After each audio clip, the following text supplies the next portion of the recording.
There are so many rookie mistakes I see people commonly make when they're sourcing materials for the sustainable fashion brand. So I'm going to break them down in this episode and tell you what to do instead. So if we're not working together through my Launch Your Brand course and I'm not giving you my vetted and trusted database of mills and manufacturers all over the world, and you are doing this yourself, then you need to do your due diligence, and it is so important you don't make the rookie mistakes that I'm about to overview in this episode. So rookie mistake number 1 is just going with whatever material you first find. Like I mentioned, you'll need to do your due diligence. So that means taking time. This could be months or even a year, gathering a database of different mills and materials that you like so that you can find the perfect fit for your brand. Because at the end of the day, if you choose a crappy material and your product falls apart, or it's not high quality, or it's scratchy, or it's itchy, it's going to reflect poorly on you and your brand, and you don't want that. You want your customers to love your products, and materials are a huge part of that. So do your due diligence, take the time to really find it. I think a lot of people first going into this assume it's going to be easy. However, it's not. And if you're doing this yourself for the first time, then just have the expectation that it's going to take longer.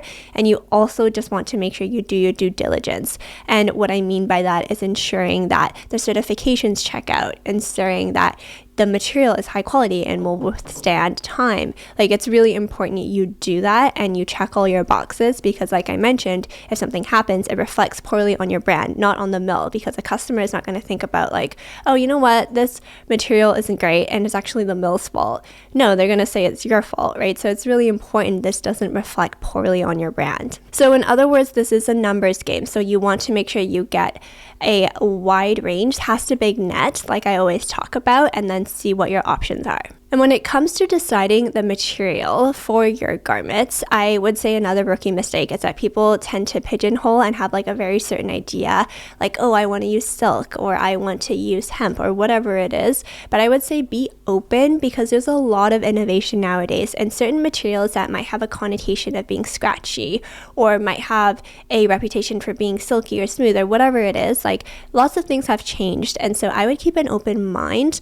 And so don't just pigeonhole yourself, because that's going to limit your options. You want to have a wide range of options, like I keep talking about, because it is a numbers game. So don't just have an idea and then just be biased towards it, if that makes sense. Like, really keep an open mind. And when it comes to building out your database, there's a few avenues you can take. Like, obviously, you leverage any connections you may have, ask people around you, leverage the internet. But another thing you can do is leverage your design team, because they know the vision and the mission behind the product. They know what you're trying to do. And also, like, they will be able to suggest things as well. So really see if they have any recommendations. They'll have connections you can leverage as well. So tap them as well to really fill up that database for you, so that you can have as many options to choose from as possible. Once you've built up your database, a rookie mistake I see people make is not asking for swatches. So some mills can charge you for the swatch itself plus shipping, or some mills will give you the swatch for free and then you just have to pay for shipping. And obviously shipping will vary depending on where you are and where they are and how much it'll cost.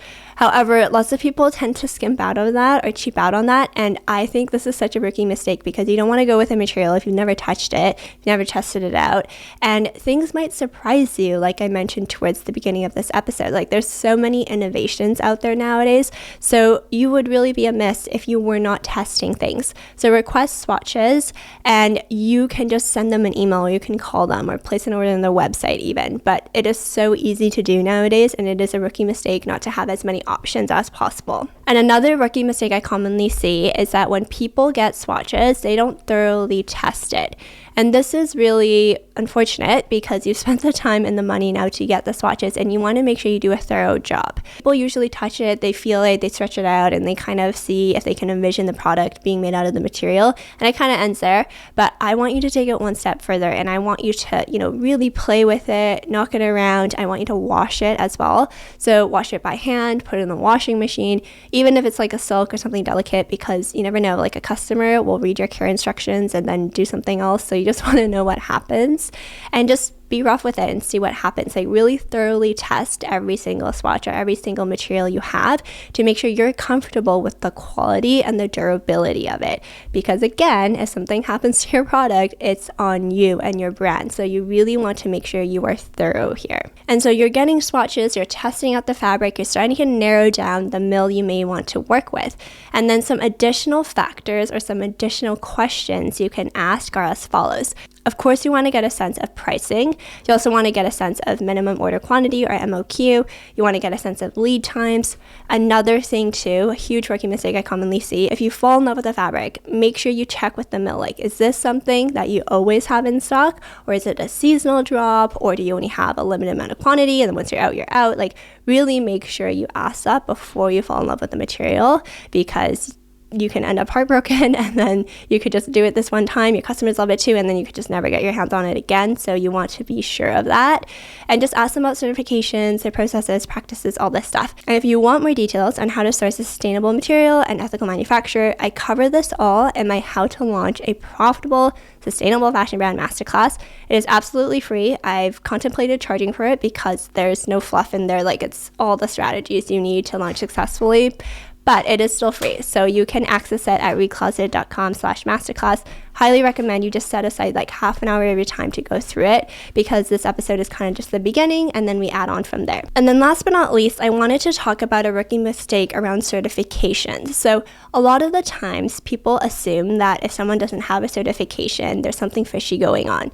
And while that might be the case in some instances, there's other instances where I know mills and manufacturers that are generally doing a great job. They just don't have the certification you may be looking for because they don't have the time or they don't have the budget to get it.